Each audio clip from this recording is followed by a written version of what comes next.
Something in the hallway went ACHOO. So loud the lockers shivered. It wasn't a person.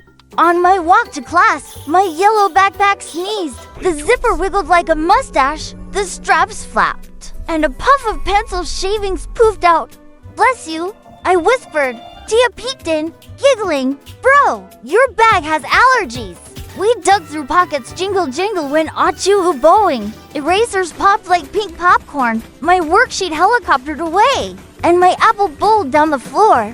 "What's tickling you?" I asked. The bag squeaked. "Something spicy." In the side pocket, we found a pepper packet, hugging a feathery bookmark, hot and tickly. Worst combo ever. I offered a tissue, okay? A clean sock pulled out the culprits, and the bag gave a tiny ACHOO. Then a label fluttered out. Sneeze made confetti, add laughter. Lesson learned. Double zip pockets and share tissues even with zipper noses. Subscribe for more fun adventures.